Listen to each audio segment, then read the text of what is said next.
नमस्कार साथियों, Mahesh Taneja Indian and world history YouTube channel पर एक बार फिर आपका स्वागत है। इस क्लास में हम बात करने वाले हैं भारतीय राष्ट्रीय कांग्रेस की स्थापना, उसकी पृष्ठभूमि, उसके उद्देश्य, उसके आरंभिक स्वरूप और उस पर की गई बहुत सारी आलोचनाओं और समर्थन के बारे में, लोगों के मंतव्य विचारों के बारे में। तो ये सारी बातचीत यहाँ पर स्पष्ट होने वाली है। हम शुरू कर रहे हैं बात को कांग्रेस से।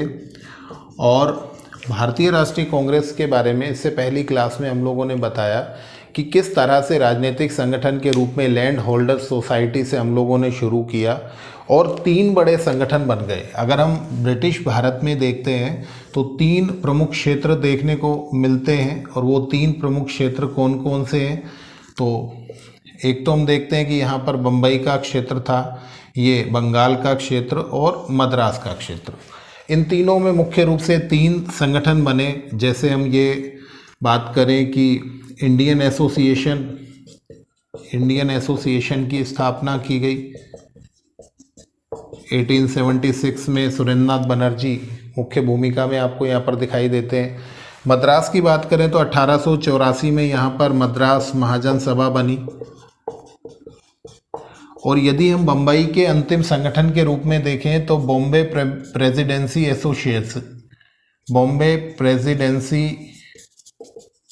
एसोसिएशन, इसकी स्थापना हुई 1885 में।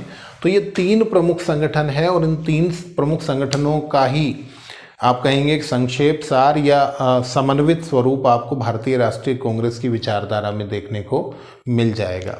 भारतीय राष्ट्रीय कांग्रेस की स्थापना क्यों हुई, यहाँ पर हम सबसे पहले बात करते हैं पृष्ठभूमि की। तो पृष्ठभूमि क्या है? हमने आपको बताया कि किस तरह से बहुत सारी डिमांड्स आने लगी। डिमांड्स का क्या है कि कृषकों की स्थिति बहुत ख़राब हो चली है, वहाँ पर बहुत सारे टैक्सेस देने पड़ते हैं उनको, उनकी जो कच्चा माल उत्पादन का जो माल है उसके लिए पर्याप्त दाम नहीं मिलते हैं। जो कुटीर उद्योग हैं वो समाप्ति की ओर चले गए। व्यापारी वर्ग जो है एक तरफा आयात शुल्क लगाने से बहुत ज़्यादा नाराज़ है, आयात शुल्क अंग्रेज़ों पर से हटाने से नाराज़ है और उन पर टैक्सेस लगाने से नाराज़ है। उसके अलावा जो शिक्षित वर्ग है वो आईसीएस परीक्षा में लिटन की नीतियों से परेशान है।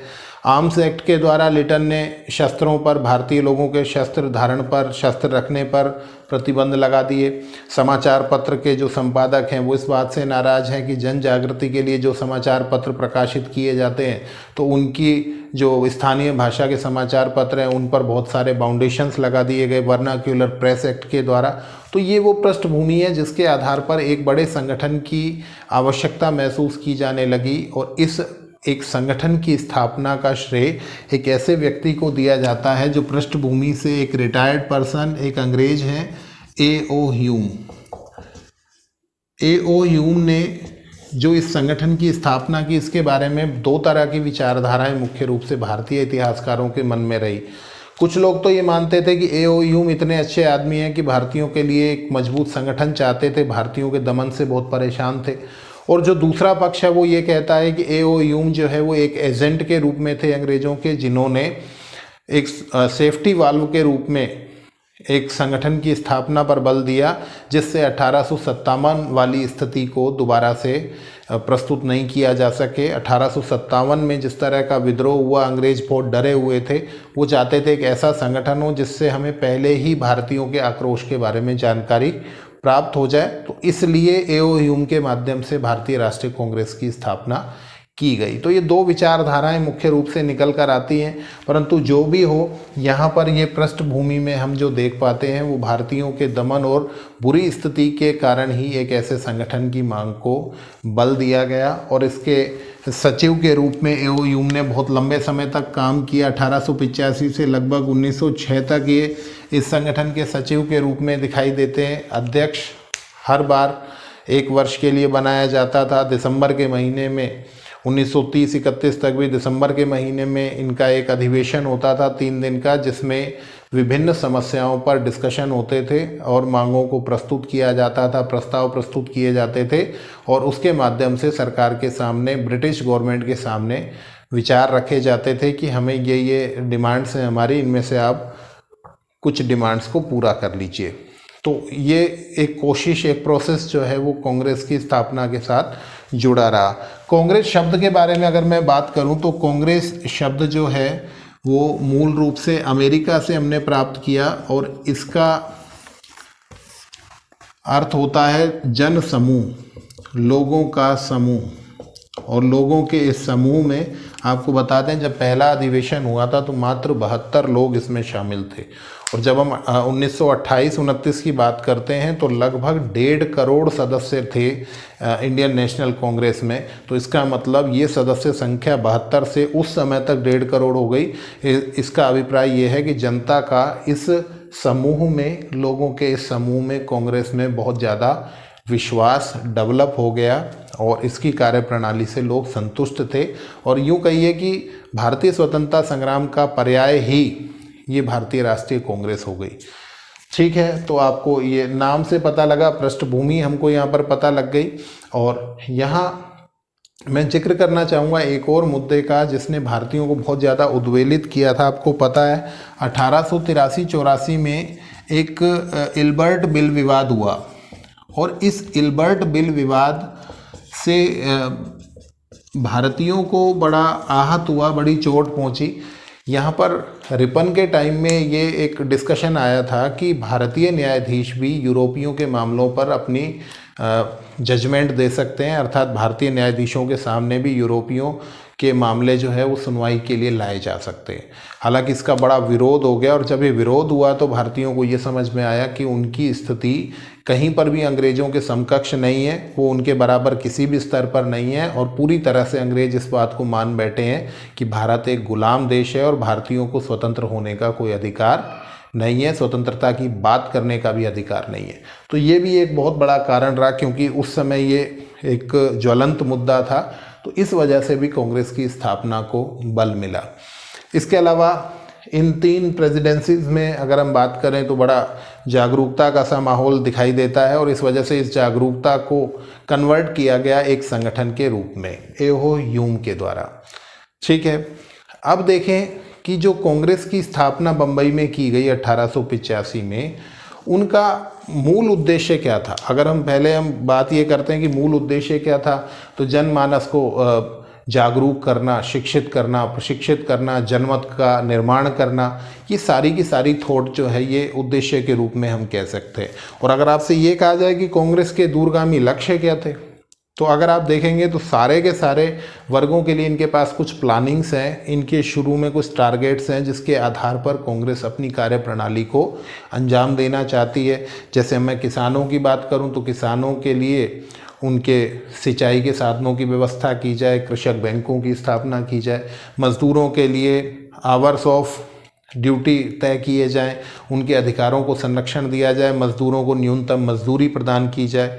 उसके अलावा बात करें जो व्यापारी वर्ग है उसके उद्योग धंधों को कहीं ना कहीं संरक्षण दिया जाए।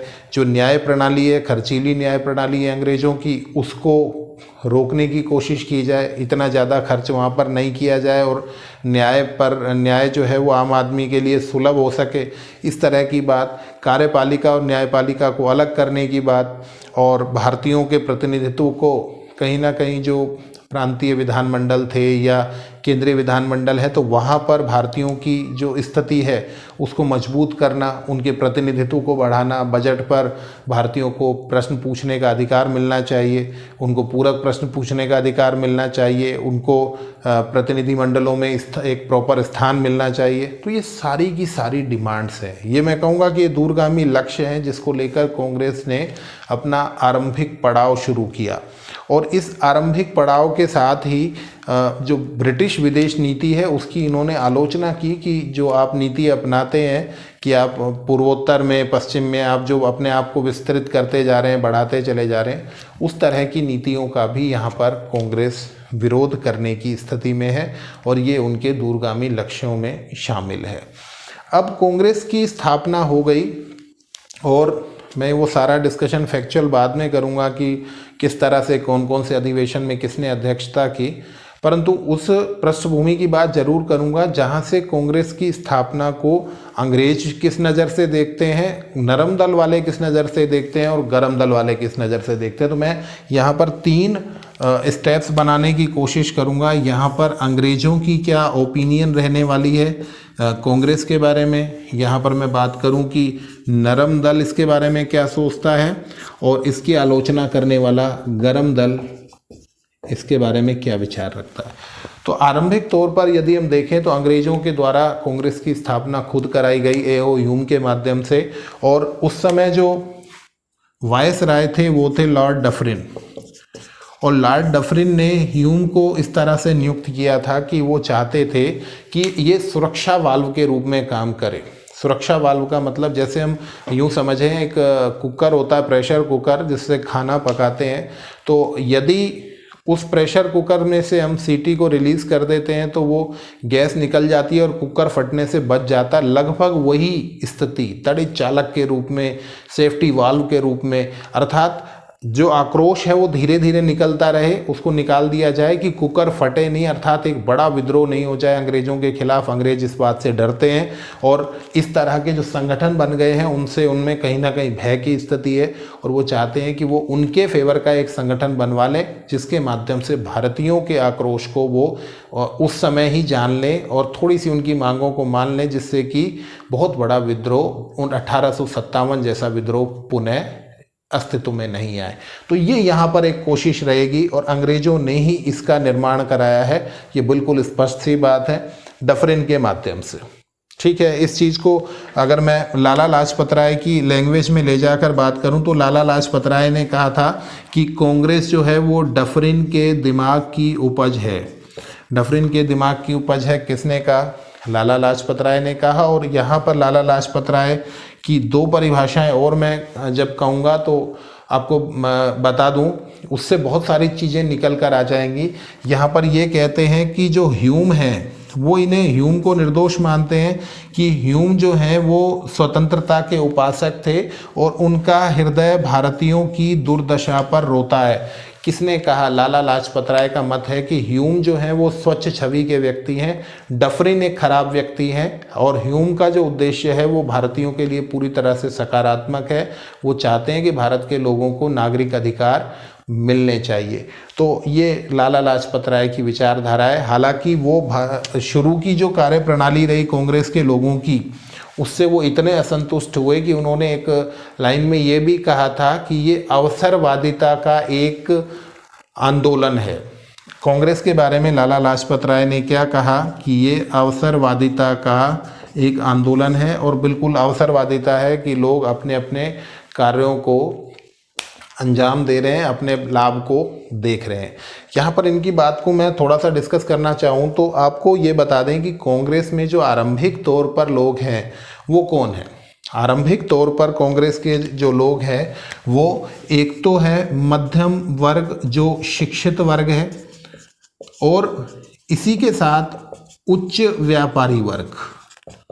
अगर आपसे ये पूछा जाए कि कांग्रेस में आरंभिक तौर पर किसका प्रतिनिधित्व मुख्य रूप से देखने को मिलता है, तो शिक्षित मध्यम वर्ग का प्रतिनिधित्व और उच्च व्यापारी वर्ग का प्रतिनिधित्व मुख्य रूप से देखने को मिलता है। इसका मतलब क्या है कि ये वो वर्ग है जो कांग्रेस को संचालित करता है, और इससे आप ये समझ पाएंगे कि इनकी मूल संवेदना जो है वो गरीब लोगों के साथ या बहुत निम्न वर्ग के साथ शायद नहीं होगी। और इनका जो कार्यप्रणाली है वो आरंभिक जो कांग्रेस की कार्यप्रणाली है उसमें आप देखते हैं कि प्रार्थना पत्र देना, विनम्रतापूर्ण निवेदन करना, कांग्रेस के माध्यम से, कांग्रेस के मंच से ब्रिटिश शासन को बेहतर बताना, ब्रिटिश शासन की क्वालिटीज़ गिनाना, ये इनकी आरंभिक स्थिति है जिसे हम नरम दल की कार्यप्रणाली के रूप में जानते हैं। और ये बात बहुत सारे लोगों को बाद में अखर जाएगी।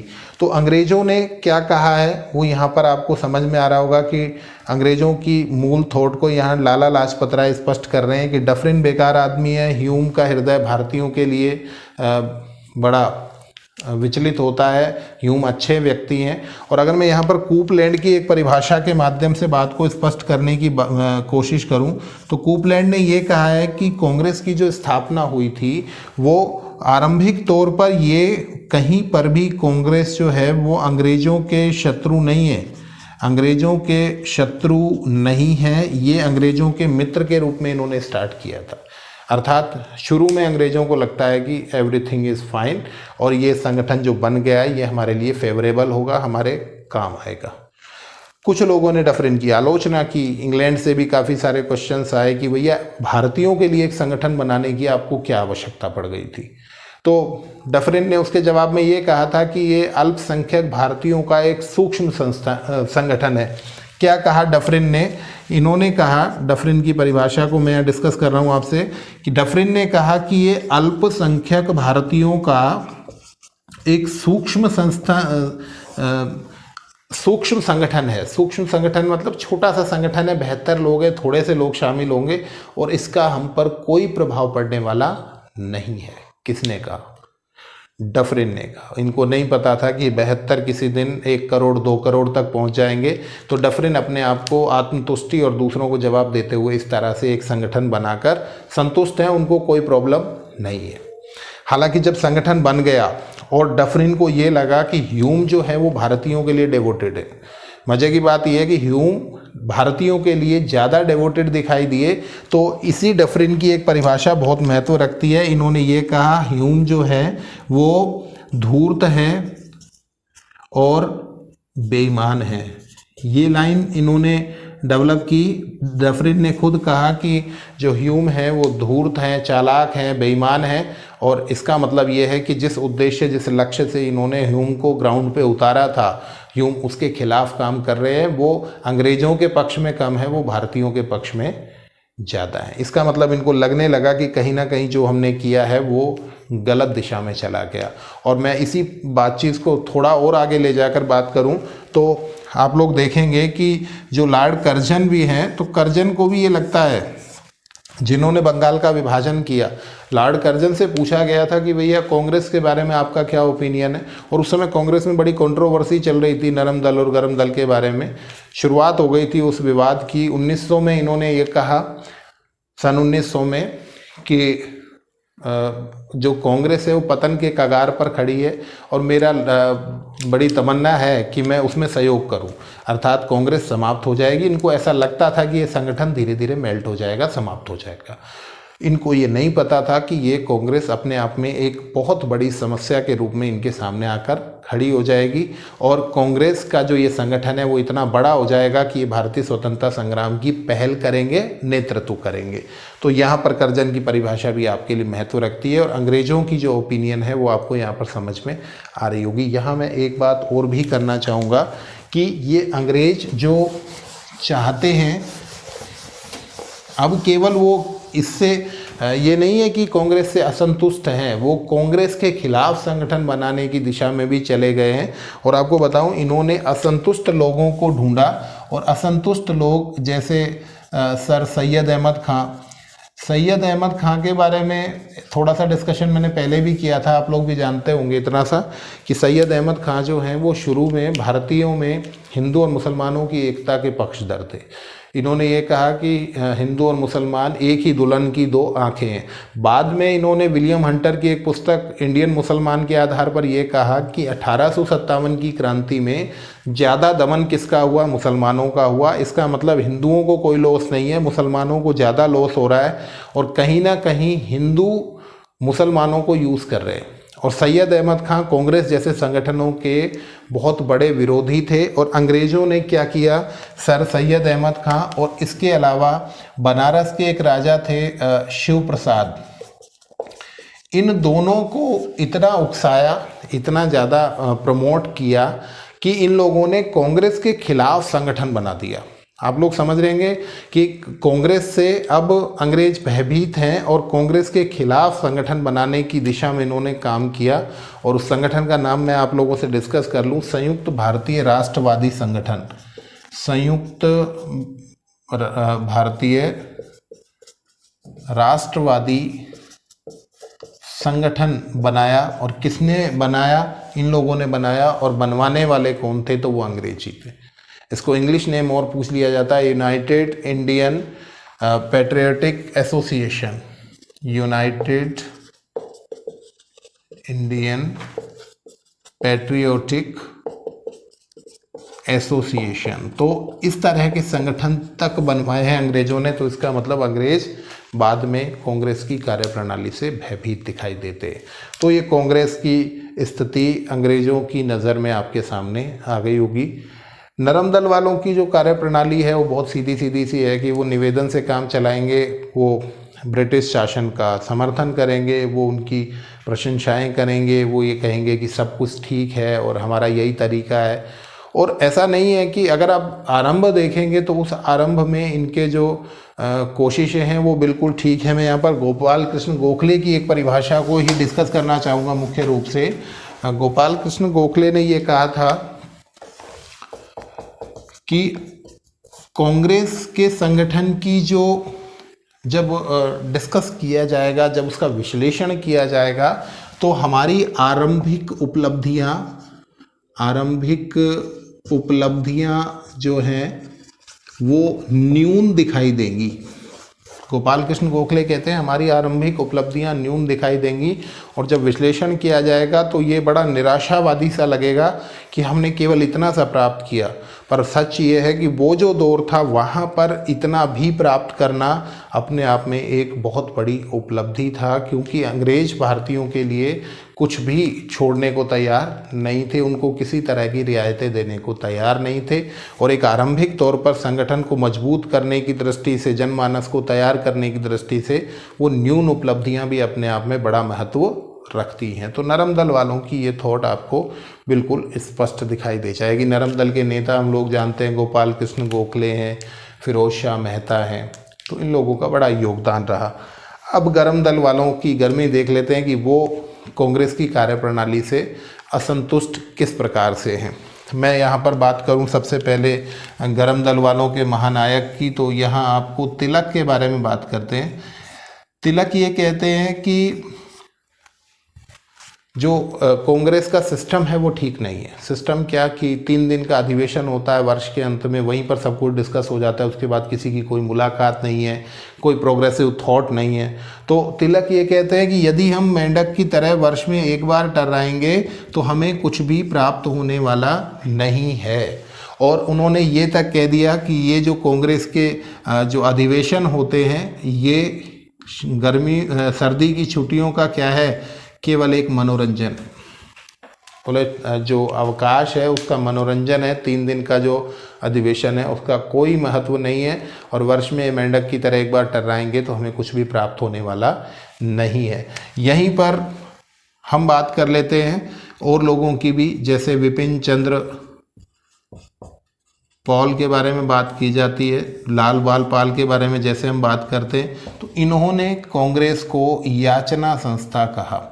याचना संस्था का मतलब क्या होता है कि ये मांगने वालों की संस्था है। इसका मतलब सीधा सीधा खारिज कर दिया लाल बाल पाल ने कांग्रेस की कार्यप्रणाली को। इसके अलावा अश्विनी कुमार दत्त की एक परिभाषा को मैं यहाँ डिस्कस कर लूँ। अश्विनी कुमार दत्त ने ये कहा कि कांग्रेस के जो अधिवेशन है वो 3 दिनों का तमाशा है, 3 दिनों का तमाशा। और यही मैं बात करूं अरविंद घोष के बारे में, तो अरविंद घोष कहते हैं कि कांग्रेस की कार्यप्रणाली बुलबुलों के साथ खेलने जैसी है। बुलबुलों के साथ खेलने जैसी है, इसका मतलब क्या है कि जब आप बुलबुलों से खेलते हैं तो आप उस पर ज़ोर से टच नहीं करते हैं कि कहीं बुलबुला फट नहीं जाए।